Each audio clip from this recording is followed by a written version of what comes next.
Where Gracia goes, Poodle flows. Voice over tayo ngayon pero Hagonoy Accent Edition. By Erin na nga, sa wakas ay nagkita-kita rin, ano? Kumain nga kami din sa Sangyup. Ang pangalan ni Rida Kings. Bay panalo, kay sarap, sulit.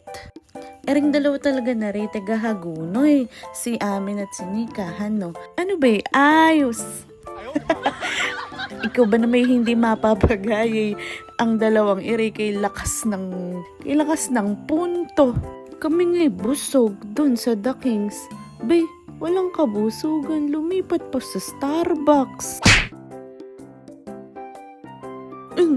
Ba't ba naman kumakaway pa? Pikit na. Bin pala. Pikit mo na kayo. Bay, pipikit pa nga.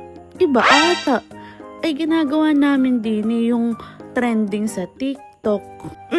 Ano ba ayos? Parang iba ata amin. Alam ko'y inuuho iyon at kami pumipikit. Kami nga din nasa Starbucks. Inilibre nga kami ni Nika dahil nga siya'y may birthday. Ano ba ayos? Happy birthday! Buti nga't din kami pumwesto sa labas. Bay ka iingay. Baka kami mag-trending. Mga magugulo. Basta kami nagbigayan nga daan.